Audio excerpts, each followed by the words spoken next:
네, 할렐루야.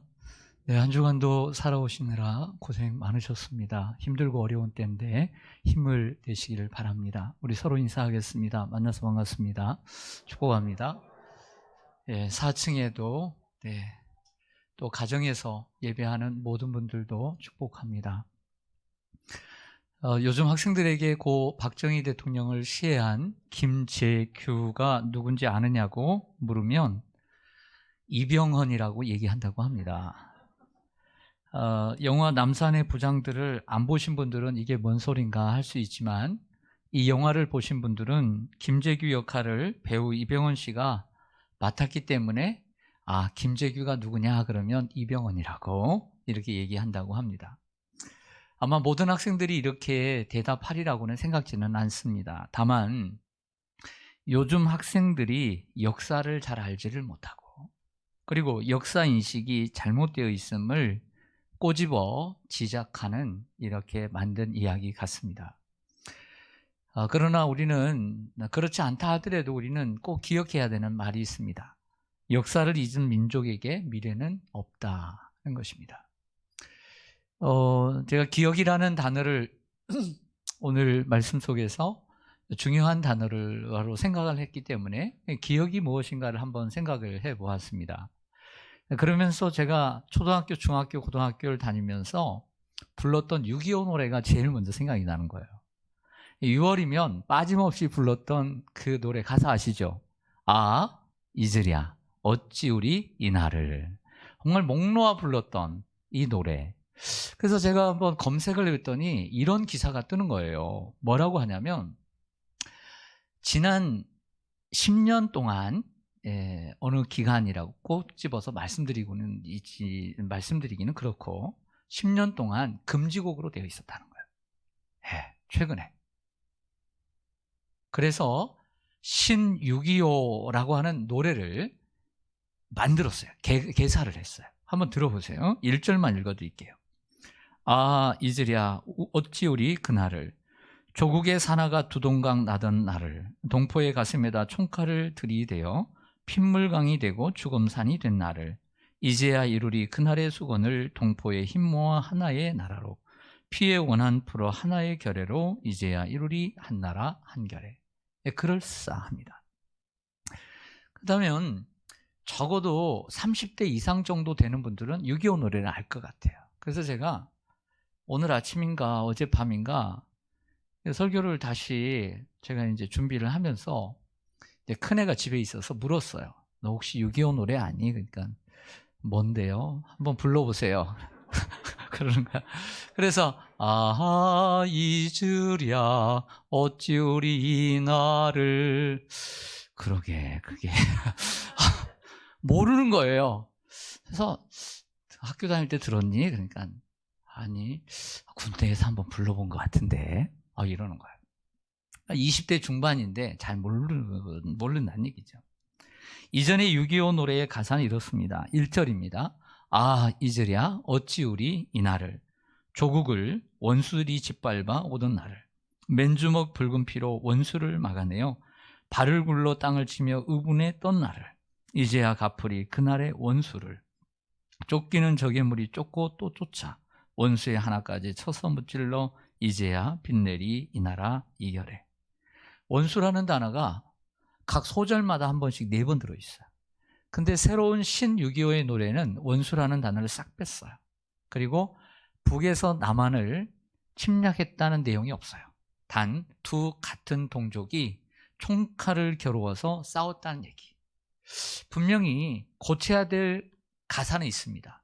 하지만 우리가 한 나라 한 결을 이루어야 된다라고 하는 그러한 수건은 기억해야 되지만, 분명한 역사는 바꿔서는 안 된다는 거예요. 분명한 역사는. 2절 3절에 가보면 더 기가 막힌 얘기들이 있지만 지금 역사 시간이 아니니까 여기까지 하겠습니다. 다만 역사를 잊은 민족에게 나라가 없다는 것입니다. 모래는 뭡니까? 모래. 3.1절이죠. 일본에 나라를 빼앗겨 짓밟혔던 치욕스러운 역사는 잊지 말아야 되는 거예요. 그 아픈 기억을 가지고 있을 때 다시 그런 과거를 되풀이하지 않게 되는 거예요. 어떤 분이 다음과 같은 글을 썼습니다. 어려서는 철없고 젊어서는 정신이 없고 중년에는 틈이 없고 노년에는 형편이 없고 결국 인생은 없고 없으면서 사는 것이다. 어려서는 철이 없어서 그냥 지나갔어, 세월이. 그래, 내가 철이 없었다. 전 가끔씩 그런 얘기, 내가 철이 없었구나 그때. 젊어서는 정신이 없고 중년에는 바쁘다고 틈이 없고 노년에는 형편이 없어요. 또 이런 글이 있더라고요. 어린 시절에는 과자에 끌려 살고 젊어서는 사랑에 끌려 살고 장년이 되어서는 돈에 끌려 살고 노년이 되어서는 병에 끌려 산다. 주여가 나오네 그냥. 철없고 정신없고 틈없고 형편없고 그렇게 없이 사는 것이 인생이고 과자에 끌려 사랑에 끌려 돈에 끌려 병고에 끌리면서 떠나는 것이 인생이라는 재미있는 글입니다. 곰곰이 생각해 보면 정작 중요한 것은 사실은 다 잊어버리고 쓸데없는 것에만 정신이 팔리고 끌려다니다가 죽어가는 것이 인생이라는 얘기죠. 그래서 성경은 곳곳에 항상 이 말을 기억합니다. 기록하죠. Remember. 다시 세라는 거예요. 뭘? 기억하라는 거죠. 기억하라, 기억하라, 기억하라. 우리가 기억하기 위해 노력하지 않으면 다 잊어먹는다는 거예요. 중요한 것은 다 잊어먹고 덜 중요한 것에 끌려다니고 정신없이 세월을 다 보내고 만다는 것이죠. 자, 오늘 설교의 제목 따라서 하겠습니다. 12도를 세워 기억하라. 다시 한번요. 12도를 세워 기억하라. 예, 이렇게 설교를 제목을 정했습니다. 저를 보시죠. 여호수아와 이스라엘 백성들은 하나님의 은혜 가운데 요단강을 건넜습니다. 40년 동안 건너지 못했던 강을 건너고 난 다음에 입 싹 닦아버리고 잊어버린 것이 아니라 하나님께서 이 말씀을 하시는 내용이 오늘 4장입니다. 요단강 도하는 아직 끝나지 않았습니다.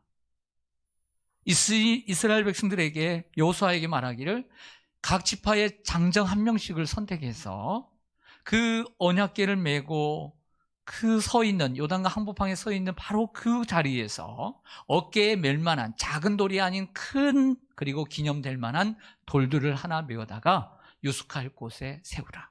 그리고 또 그 12돌을 또 하나 더 세워서 언약궤를 메고 있던 그 자리에다가 또 세워라. 이렇게 두 곳에 세우라고 말씀을 하고 있습니다.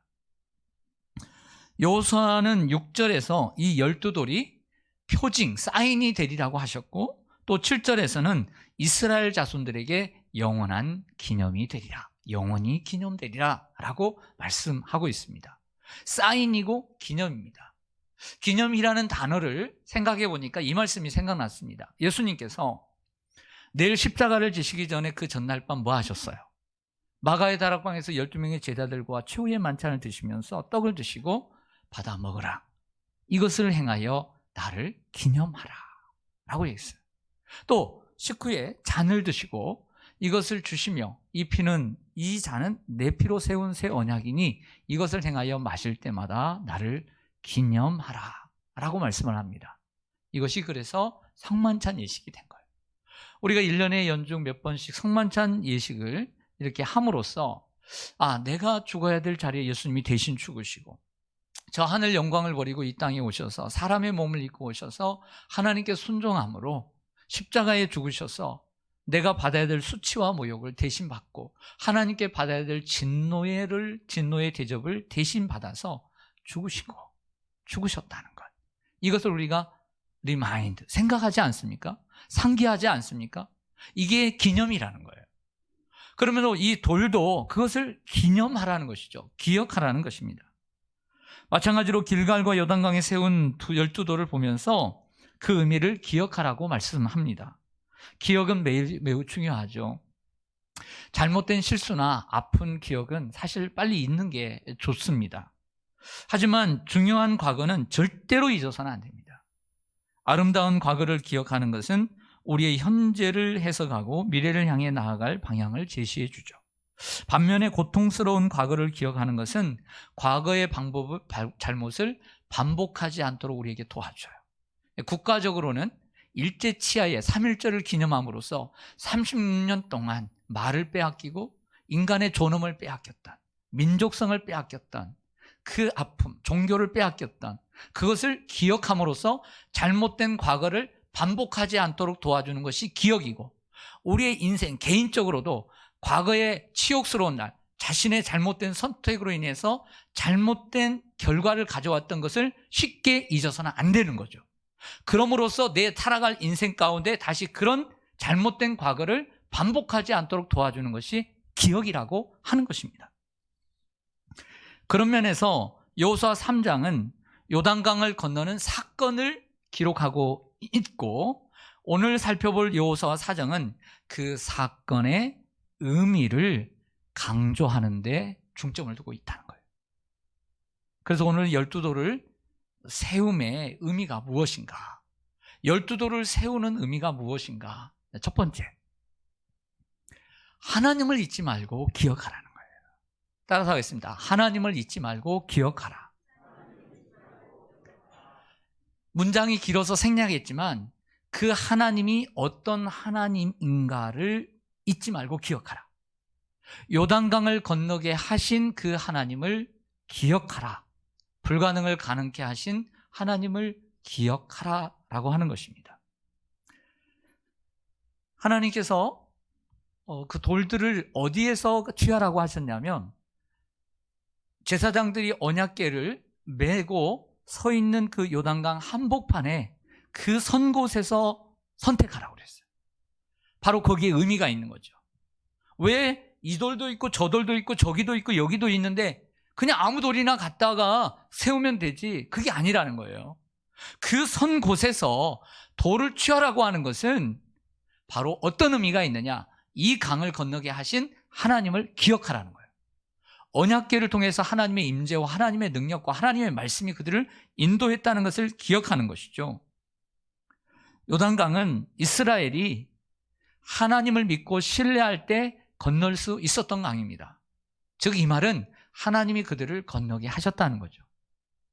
과거에 애굽에서 출애굽시키신 분도 하나님이세요. 할렐루야. 홍해를 건너신 분이 누구예요? 건너게 하신 분이 누구예요? 하나님이죠. 하늘에서 만나를 내려서 40년 동안 먹이신 분이 누구예요? 하나님이시죠. 구름 기둥과 불 기둥으로 인도하신 분이 누구예요?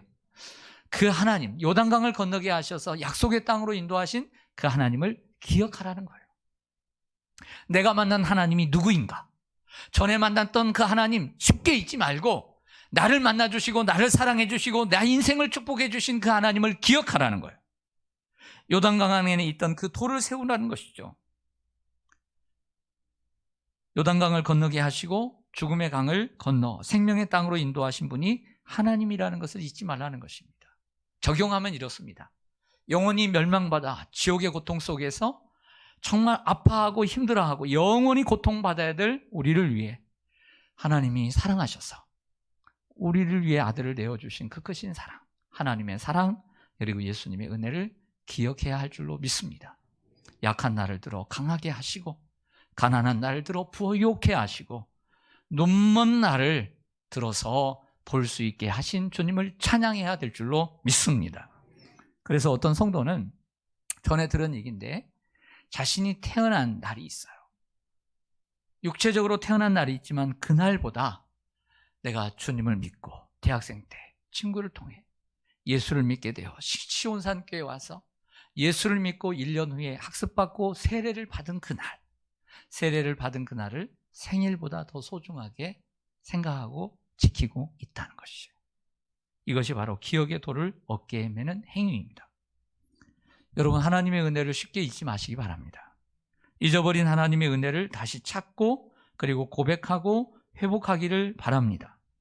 우리를 구원해 주신 하나님의 놀라운 은혜를 기억하고, 처음 그 은혜에 너무 감사해서 감격했던 그 첫 감격, 그리고 첫 기쁨, 그리고 주님을 향해 뜨겁게 인정사정 보지 않고, 지금처럼 형편, 환경, 사람 보지 않고 오직 하나님만 바라보며 가졌던 그 처음 사랑을 회복하시기를 주님의 이름으로 간절히 축원합니다. 이런 얘기예요. 이런 얘기. 그 사무엘상 7장 12절 말씀, 잘 아신 말씀을 보겠습니다. 사무엘이 돌을 취하여 뭘 취했어요? 여기서도 돌을 취했어요. 미스바와 센 사이에 세워 이르되 여호와께서 여기까지 우리를 도우셨다 하고 그 이름을 에벤에셀이라 하니라. 너무나 잘 아는 유명한 구절이죠. 그래서 여기까지 인도하신 하나님을 우리는 기억합니다. 그러나 그 속 내용을 생각해 보면 왕이 생기기 전 사무엘이 지도자의 역할을 감당하고 있을 때 시대의 어려움, 심각한 상황이라는 것을 깨닫고 백성들을 미스바에 모이게 합니다. 그냥 모이게 한 거 아시죠? 문제가 있으니까, 분위기가 안 좋으니까. 그래서 하나님 앞에 기도하는 중에 다 같이 모였다는 소식을 듣고 그 옆구리에 가시와 같은 블레셋이 군대를 일으켜서 쳐들어오는 거예요. 이 소식을 들은 이스라엘 백성들이 사무엘에게 기도하기를 청하자 사무엘이 기도하고 다 같이 번제를 하나님 앞에 드립니다. 그때 하나님께서 하늘에서 큰 우레를 발하여 그 블레셋의 군대를 전멸시키죠. 이것을 기념해서 이 죽음의 강을 건너 생명의 땅으로 생명의 삶을 허락해 주신 하나님께 그냥 지나치지 않고 하나의 돌을 취해 미스바와 센 사이에 돌을 세워 도움의 돌, 하나님이 여기까지 우리를 도우셨다라고 돌을 세웠다는 거예요. 할렐루야. 우리는 어떻게 해야 합니까? 우리도 민족적인 기쁨도 있지만 우리에게도 개인적인 은혜가 있지 않겠습니까? 죽음의 강을 건너고 슬픔의 강을 건너고 눈물의 골짜기를 건넜을 때, 아픔의 강을 건넜을 때, 그 아픔의 시내를 건넜을 때 그냥 입 싹 닦아버리지 말고 우리도 하나님 앞에 감사하고 돌을 취하여 세우고 도움의 돌을 세워 기억해야 하는 것입니다. 하나님께서 12돌을 세우게 하신 이유 두 번째는 하나님이 이후에도 함께 하신다는 것을 네가 기억하라고 하시는 거예요. 이제는 가나안 땅의 여정의 시작입니다. 이제 가나안 땅 이제 입성한 겁니다. 아직도 할 일도 많습니다. 새로운 출발입니다. 그 새로운 출발이지만 가나안 땅을 요단강을 넘어온 사실을 보면서 하나님이 나와 함께 하신다는 것을 기억하라고 하는 것이죠. 잘 아시는 대로 두 곳에 세워졌습니다. 하나는 요단강 한복판에 세워졌고 나중에는 물이 넘쳐서 보이지 않는 돌입니다. 하지만 유숙하게 된 그 길갈이라는 곳에 세워졌습니다. 이것은 보이는 돌이 되었습니다. 생각해 보았습니다. 이 돌들이 몇 년 동안이나 갔을까? 성가대 여러분, 몇 년 동안이나 갔을 것 같아요. 네, 설교 준비하다 보면 이런 궁금증이 있어요. 그러니까 어디 안 남아 있더라고요. 그 성경도 기록해주고 있지 않아요. 근데 적어도 첫 시간에 제가 말씀드린 것처럼 여호수아가 114에 죽을 때까지 정복하고 정착하는데 17년이 걸렸어요. 적어도 17년 동안은 도움의 돌이 길갈에 세워져 있었다고 봐요. 후에 사사시대로 넘어가면서 많은 적들의 침략을 받으면서 언제 없어졌을지 모르지만 짧게는 17년, 길게는 50년, 100년, 수백 년 동안은 길갈에 세워져 있었다고 저는 생각을 해요. 자, 여호수아 5장 9절을 보겠습니다. 여호와께서 여호수아에게 이르시되 내가 오늘 애굽의 수치를 너희에게서 떠나가게 하셨다 하셨으므로 그곳 이름을 오늘까지 무엇이라 하느니라. 베델처럼요, 길갈이 원래 길갈이라는 이름이 아니라 그 지역의 이름이 길갈이 아니었던 거죠. 이 계기로 길갈이라는 이름을 주었어요. 길갈이라는 단어는 굴러가다 라고 하는 뜻을 가지고 있습니다. 돌이 굴러가다. 돌 굴러가네 하는 것처럼 굴러가다라는 거예요.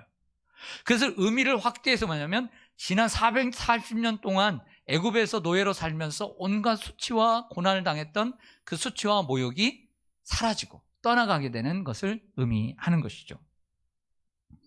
그러므로 길갈은 하나님이 애굽의 수치를 물러가게 하시고 하나님의 자녀로서 새 출발을 하게 하신 곳이고 또 약속하신 것은 반드시 하나님이 이루신다는 하나님의 신실함을 고백하는 장소가 바로 길갈이 되었던 것입니다. 자, 지도를 보여드리겠습니다.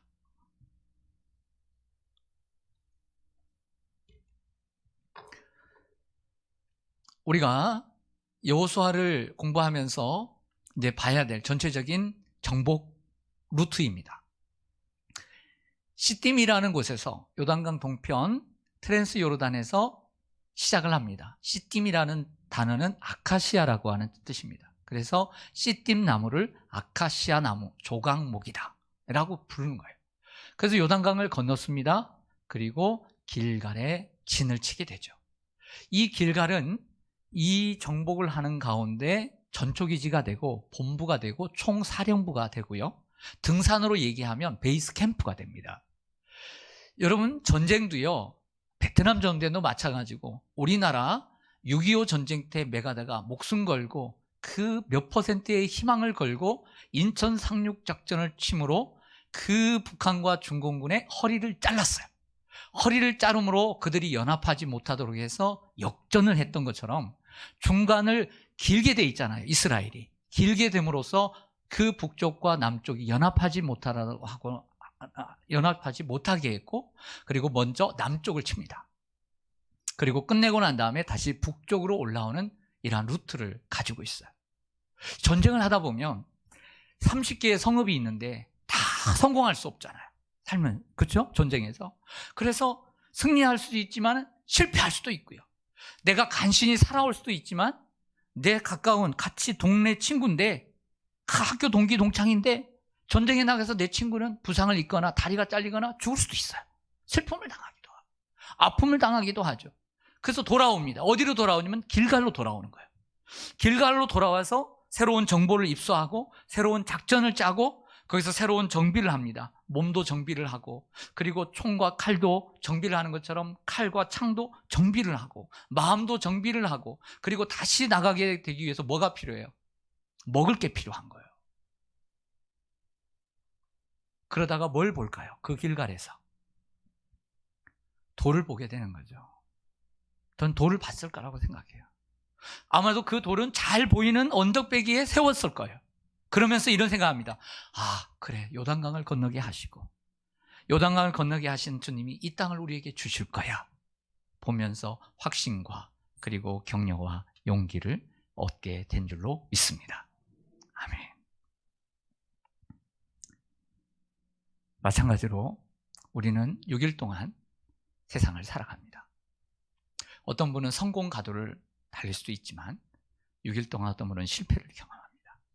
어떤 분은 하늘을 날 듯 기쁜 일주일이었지만 어떤 분은 모든 것을 잃어버린 것처럼 마음이 아픈 일주일을 살 수 있습니다.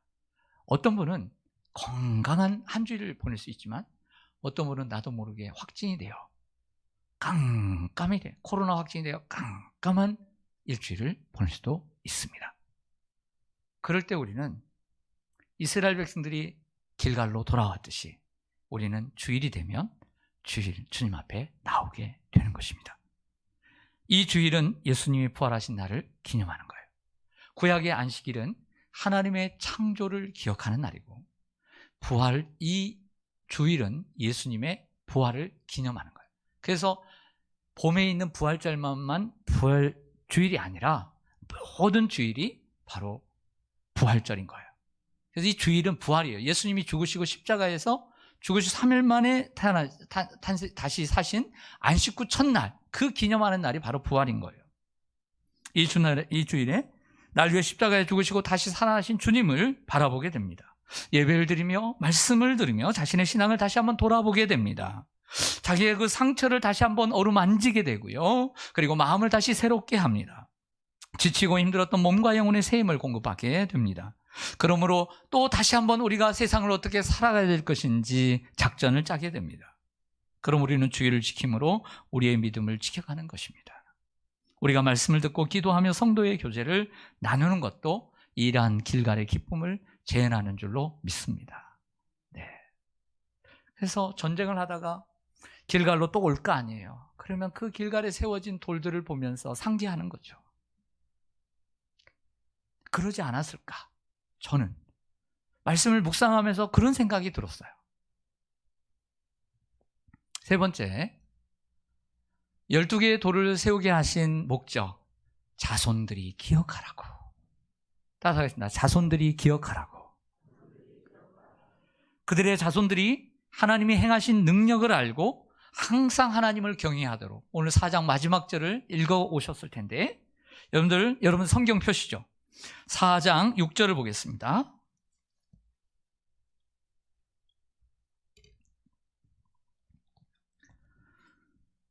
4장 6절과 7절 제가 읽습니다. 이것이 너희에게 무엇이 되리라? 사인이 되는 거죠. 후일에 너희의 자손들이 물어 이르되 할아버지 할머니 이 돌들이 뭐예요? 하거든 그들에게 이르기를 요단물이 여호와의 언약궤에서 끊어졌나니 곧 언약궤가 요단을 건널 때 요단물이 끊어졌으므로 이 돌들이 이스라엘 자손에게 영원히 무엇이 되리라? 기념이 되리라 하라 하니라. 40세월이 흘렀습니다. 여호수아도 죽고 다음 세도 죽었어요.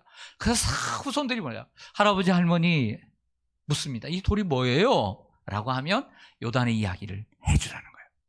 이 요단을 우리가 건널 수 없었고 그 건널 때에는 곡식을 거두는 때인데 물이 언덕에 넘쳤는데 불가능한 상황 가운데 하나님이 언약궤를 먼저 들이시고 하나님 우리의 이 강을 끊으시고 우리를 건너게 하셨다. 우리는 그 힘을 얻어 이 가나안 땅을 정복했다. 이 땅이 바로 그렇게 얻은 땅이다. 그러므로 하나님을 신뢰하고 경외해야 한다. 이렇게 가르치라는 거예요. 또요 21절에서 24절 보겠습니다. 여호수아 4장 21절 24절 이스라엘 누구들에게 그렇죠 말하여 이르되 후일에 너희의 누가 자손들이 그들의 아버지에게 묻기를 아버지 엄마 이 돌들이 무슨 뜻입니까? 하거든 너희는 너희 누구에게 자손들에게 알게 하여 이르기를 이스라엘이 마른 땅을 밟고 이 요단을 건넜습니다. 그 다음에 너희의 누가 하나님 여호와께서 요단물을 너희 앞에서 마르게 하사 너희를 건너게 하신 것이 너희의 누가 하나님 여호와께서 우리 앞에 홍해를 말리시고 우리를 건너게 하신 것 같았으니 이는 땅의 모든 백성에게 여호와의 무엇이 손이 강하신 것을 알게 하며 너희가 너희의 누구를 하나님 여호와를 항상 뭐하게 하려 하심이라. 네, 결국 12개의 돌을 보이는 곳에 세우게 한 것은 자손들에게 이 사실을 기억하라고 가르치라고 하신 것임이 명백합니다. 이 본문 속에서 너희의 하나님 여호와라는 말이 여러 번 나오죠. 사건의 중요한 고비마다 하나님이 행하신 일을 강조하고 있습니다. 자신들이 이룬 일들이 하나님의 능력과 인도하심 때문에 가능했음을 고백하는 것입니다. 그리고 그 하나님을 그들의 자손들이 동일하게 믿고 복 있는 인생이 되기를 바라는 하나님의 뜻이었던 것이죠. 세월이 흘러 자손들이 묻습니다. 아버지, 어머니, 이게 뭐예요? 라고 물을 때 하나님의 위대하심과 하나님의 전능하심을 이야기해 주시기를 바랍니다. 단어 정리를 좀 할게요. 우리가 요즘 시대가 가면서 다음 세대라는 단어를 많이 쓰죠. 다음 세대. 젊은 세대를 가리켜요. 다음 세대. 그러면 다음 세대의 반대말은 뭘까요? 자, 영보이가 있으면 올드보이가 있듯이 다음 세대, 다음이라는 단어를 기억하세요. 다음의 반대말이 뭘까요? 그렇죠. 이전 세대예요. 다음 세대의 반대말은 이전 세대가 있었으니까 다음, 이전이 있고 다음이 있는 거죠. 그래서 다음 세대인 거죠. 사사기 2장에 보니까 여호수아가 죽었어요. 그리고 여호수아와 함께 있던 장로들의 세대가 가나안 땅을 정복했던 이들도 죽었어요. 근데 그 다음 세대가 일어났어요. 그런데 하나님을 알지 못하더라는 거예요. 하나님을. 그래서 그곳에 이 이름이 나옵니다. 이전 세대, 다음 세대. 그런데 이 다음 세대가 하나님을 알지 못하게 되었다. 그래서 그들이 신앙이 변질되었어요. 그래서 그들의 이름을 다른 세대라고 이름을 해요. 다음 세대가 변질될 때 무슨 세대가 된다? 다른 세대가 돼요. 이름은 도싱한데 끝이 달라요. 시작은 그럴듯한데 끝이 다른 세대가 돼버려요. 성경은 뭐라고 가르치냐? 왜 그러냐? 가르치지 않았기 때문이다. 마땅히 행할 길을 아이에게 가르치라. 그러면 늙어서도 그것을 떠나지 아니하리라. 잠언 22장 6절에 말씀합니다. 그러므로 우리는 자녀들에게 하나님을 가르쳐야 합니다. 우리의 삶으로 보여주어야 합니다. 그리고 때때로 조용히 타이르고 조용하지만 강하게 타일러야 합니다. 그래서 하나님 믿고 섬기는 사람이 되도록 만들어야 합니다. 우리는 자녀를 정말 사랑합니다. 자녀를 사랑하는 것은 너무 쉬워요. 그래서 성경은 자녀를 사랑하라는 말을 하지 않아요. 다만 부모를 사랑하고 공경하라고 그래요. 부모를 공경하는 일은 너무 힘들기 때문에 인간에게 주신 첫째 계명이 부모를 공경하는 거예요.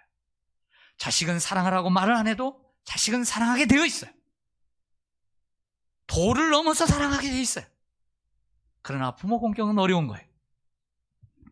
우리가 아무리 자녀들에게 도움을 준다 하더라도 그들 곁에 영원히 살 수는 없어요. 우리는 언젠가 그들의 곁을 떠나야 합니다. 언젠가는 그들을 도와줄 수 없는 날이 옵니다. 우리의 자녀들이 하나님을 믿고 마음을 다하고 뜻을 다하고 힘을 다하여 하나님을 사랑하고 섬기며 의지하는 삶을 살도록 신명기 6장의 말씀처럼 훈련해야 합니다.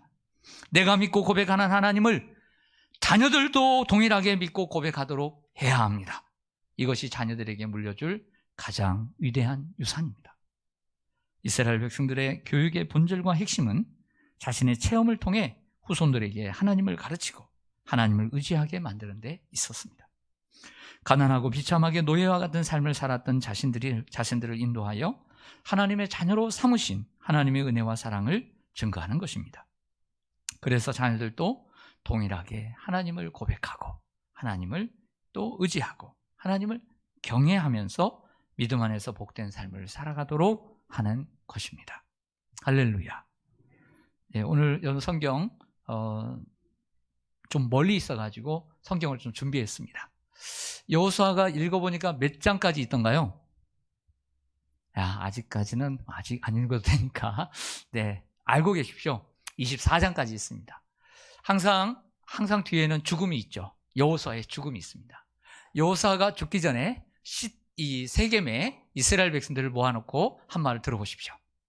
그날에 여호수아가 세겜에서 백성과 더불어 언약을 맺고 그들을 위하여 율례와 법도를 제정하였더라. 여호수아가 이 모든 말씀을 하나님의 율법책에 기록하고 뭘 가져다가 큰 돌을 가져다가 거기 여호와의 성소 곁에 있는 상수리 나무 아래에 세우고 모든 백성에게 이르되 보라 이 돌이 우리에게 증거가 되리니 이는 여호와께서 우리에게 하신 모든 말씀을 이 돌이 들었음이니라. 그런즉 너희가 너희의 하나님을 부인하지 못하도록 이 돌이 증거가 되리라. 오늘 이 돌은 증거도 되고 증인이 됩니다. 여러분들 오늘 밑에서 세 번째 줄 보면 이는 여호와께서 우리에게 하신 모든 말씀을 이 돌이 들었다는 거예요. 여호수아가 모든 사역을 마치고 늙어서 죽음의 날을 기다리면서 너무 늙으면 너무 죽음 앞에 두면 할 말 못하거든요. 그러니까 좀 정신 말짱할 때 좀 해야 할 필요가 있는 거예요. 할렐루야. 무슨 말인지 이해가시죠? 내가 막 죽기 하루 전에 막 얘기하려고 하면 정신도 없어요. 그러니까 그때 얘기하지 말고 한 1, 2년 남았다고 생각할 때 정신 말짱할 때 자녀들을 불러서 약속을 해야 되는 거예요. 지혜를 얻기를 바랍니다. 필요한 거예요. 필요한 거예요. 백성들을 모았습니다. 뭐라고 하냐면 나와 내 집은 오직 여호와를 섬기겠노라. 유명한 말을 해요. 너희들은 어떻게 할래? 그러자 이스라엘 백성들이 우리도 하나님을 섬기겠습니다 라고 대답을 해요. 그래서 세운 언약이 세겜 언약이라는 유명한 언약이에요. 그런데 이 언약을 세우면서 보고 배운 게 있잖아요. 그 돌을 기억하고 큰 돌을 가져다가 세웁니다. 상수리 나무 아래에 두니까 크게 물가에서 흘러가지도 않고 잘 보존될 것 같아. 그리고 사람들이 이 상수리 나무에 자주 모일 것 같아. 그래서 장소를 아무데나 정했겠습니까? 제가 아무리 생각해도 사람들이 자주 모이고 볼 수 있는 곳에 세웠을 것 같아. 그곳을 세우고 얘가 증인이 되고 증거가 되리라 했던 거죠. 지난주 중에 어떤 성도님이 전화를 하셨어요. 어디 계시네요. 그래서 목욕실에 있다고. 그랬더니 찾아뵙겠다고. 그러는데 얼마 되지도 않은 1, 2분 후에 찾아왔어요. 가까이 있는데 전화하셨는 거예요. 지난 주일 내가 건너야 할 강에 대한 설교의 은혜를 받았다고 하시면서 하나님의 큰 도움 가운데 어려웠던 강을 건넜음을 간증해 주셨어요. 그럼에도 불구하고 하나님께 감사하고 모든 걸 맡기고 살아야 됨에도 불구하고 그렇지 못하고 아직 내 앞에 남겨져 있는 현실에 봉착해 있는, 그리고 내가 살아갈 삶에 있어서 건너야 될 강들을 생각해 보니까 너무 주저하고 있는 거예요. 주저하고 있었다. 그래서 이 말씀을 듣고 하나님께 큰 감사를 표했습니다. 그때 제가 오늘 이 말씀을 준비하고 있었기에 마침 제가 대답할 말이 있었어요. 성도님, 은혜를 받았다고 하는데 하나님께서 이스라엘 백성들을 요단강을 건너고 난 다음에 그냥 끝난 게 아니라 이처럼 돌을 취해서 이곳에 하나 저곳에 하나 세우게 하셨어요. 이것이 이스라엘 백성들에게 표징이 되고 그리고 그들에게 영원한 기념이 되게 하셨죠. 오늘 성도님은 하나님께 믿음의 기념비를 세운 거예요. 그리고 제가 격려해드리고 축복기도해 보냈습니다. 성도 여러분, 강을 건너고 난 다음에 우리는 쉽게 잊어버리고 지나치기 쉽습니다. 그러나 그때마다 어떤 모양이든 여러 가지 다양한 모습으로 우리는 믿음의 기념비를 세워 하나님의 은혜를 기억하고, 그리고 그 소중한, 너무나 여러분 자신에게 소중한 거잖아요.